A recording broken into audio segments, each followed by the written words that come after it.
Hello, dear parents. So, like I always say, and I firmly believe that being parents is not easy. Parents होना इतना आसान होता तो सभी parents बहुत सक्सेसफुली अपने बच्चों को we have a caller right now will talk further after taking the call मैं आपके प्रोग्राम्स देखता हूँ, जो आपके वीडियोस आते हैं काफी देखता हूँ, जी मुझे बहुत इंस्पायरिंग जी लगते हैं। जी से मेरी डॉटर है, वो जब छोटी थी तो काफी इंटरेक्शन हमारा रहता था जी और शेयरिंग बहुत अच्छी बॉन्डिंग रहती थी। लेकिन जी अभी जैसे जैसे वो बड़ी हो रही है, स्कूलिंग उसकी स्टार्ट हो गई, तो जी अभी जाके उसका मेरे से उतना कनेक्शन अभी नहीं है। जी क्या है, जैसे मुझे समझ ये नहीं आता कि मैं उसको एज ए फादर उसको छोड़ दूं कि वो सोसाइटी से या स्कूल में बच्चों से या टीचर से सीखे, जी या मैं कोशिश जी करूं कि मुझसे ज्यादा उसको लर्निंग मिले। आपकी बेटी कौन सी क्लास में अब आ गई है? अभी वो 11th में है। 11th में आ गई है तो वो तो peak of teen as per है। और सबसे पहले तो ज़रूरी यह है नितिन जी कि वैसे तो बहुत खूबसूरत सी बात आपने की है, क्योंकि एज अ पेरेंट अगर फादर होने के नाते आप इतना इस बात को लेकर अवेयर और कॉन्शियस हैं कि बच्चे से बॉन्ड बना रहना चाहिए। I really appreciate that factor. और आपकी बेटी क्लास 11th में है तो दो तीन चीज़ें यहाँ बहुत ख़ास हैं। एक तो नेचुरली जब बच्चे टीनेज में आते हैं तो वो अपनी खुद की पर्सनालिटीज़ को डिफाइन करते हैं और अपने खुद की आइडेंटिटी को खोजते हैं। तो एक तो वो फैक्टर होता है कि क्योंकि वो खुद अपनी आइडेंटिटी खोज रहे होते हैं तो बहुत बारी वो कनेक्ट नहीं करते, because they are also not very sure what way to connect.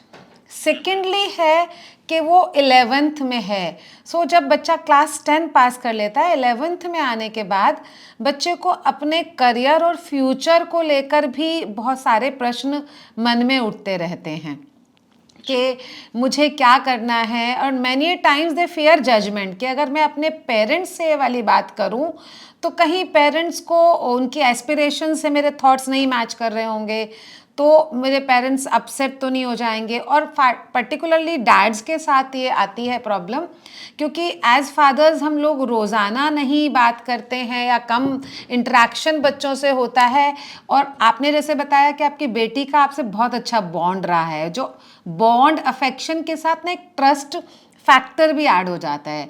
यानी कि वो बेटी सोचती होगी कि पापा को मुझसे इतना अफेक्शन है एंड पापा मुझे इतना प्यार करते हैं। कई बार कि अगर मेरी थॉट्स या मेरे जो एस्पिरेशंस हैं, जो मेरे लाइफ गोल्स हैं, अगर पापा के लाइफ एस्पिरेशन से नहीं मैच करते तो वो आपको अपसेट करने के एंगल से भी हो सकता है ना बात करती हो।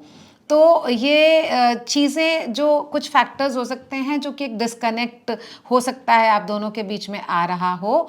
तो आपने कभी कोशिश की है कि बिना किसी एजेंडा के आपने, जैसे क्या होता है मोस्टली एज पेरेंट्स हम बात करते हैं बेटा पढ़ाई कैसी हो रही है और क्या बनना है आपको, और आपने कौन सी कोचिंग ज्वाइन करनी है, और आपने कौन सा, मतलब कई बार नेचुरली होता है जब हम बच्चों से कम बात करते हैं, कम इंटरेक्ट करते हैं, तो हम कोई एजेंडा ड्रिवन भी बात करते हैं। तो ये आप सर देखिएगा कि आपको बच्चे से अगर एक कनेक्शन कंटिन्यू करना है तो उसके लेवल पे एक टीनेजर जो कि अपनी आइडेंटिटी के स्ट्रगल में है, अपने फ्यूचर अपने करियर को लेकर भी थोड़ा सा चिंतित भी है और साथ में कंफ्यूज्ड भी है, उनसे जब हम बातें कर रहे हैं तो वो ऐसे ना लगे उनको कि पापा जानना चाहते हैं कि मुझे क्या करना है और मैं क्लियर नहीं हूँ और पापा शायद अपसेट हो सकते हैं।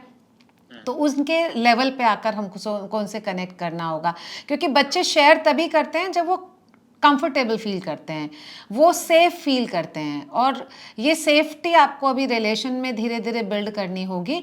तो थोड़े से फन मोमेंट उसके साथ बिताइए, कुछ उसके साथ उसके वाले, जैसे जो बच्चे किताबें पढ़ते हैं इस वाले एज में, जो गेम्स खेलते हैं, जो उनको नेट पे जो वेब सीरीज़ देखते हैं, उन चीज़ों को कनेक्ट करने के बाद आई एम श्योर आप धीरे धीरे उस बच्चे से और बातों पर भी कनेक्ट कर पाएंगे।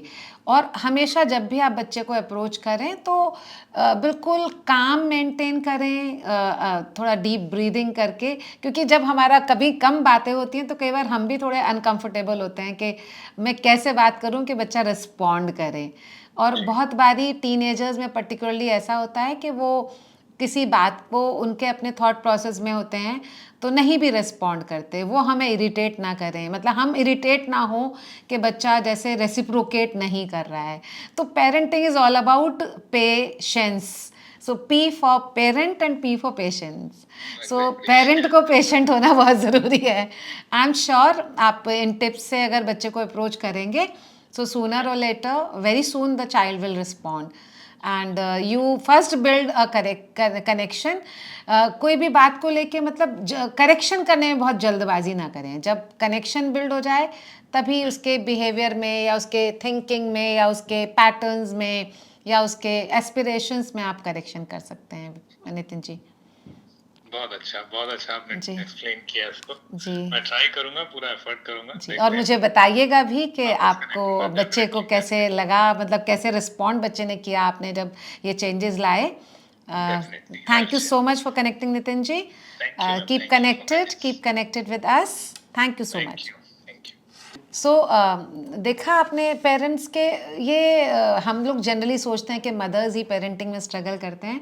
फादर्स के अपने स्ट्रगल्स होते हैं, क्योंकि फादर्स जनरली अपने आप को, अपनी बातों को एक्सप्रेस नहीं करते हैं और वो जनरली अपने परिवार के लिए, उनकी खुशियों के लिए साधन जुटाने में लगे रहते हैं। And I am so very glad that today's parent is an aware parent and fathers, mothers सभी इस बात को लेकर काफ़ी अवेयर हैं और कॉन्शियस हैं कि अपने बच्चे के लिए एक अच्छा सूटेबल एनवायरनमेंट कैसे बनाया जाए।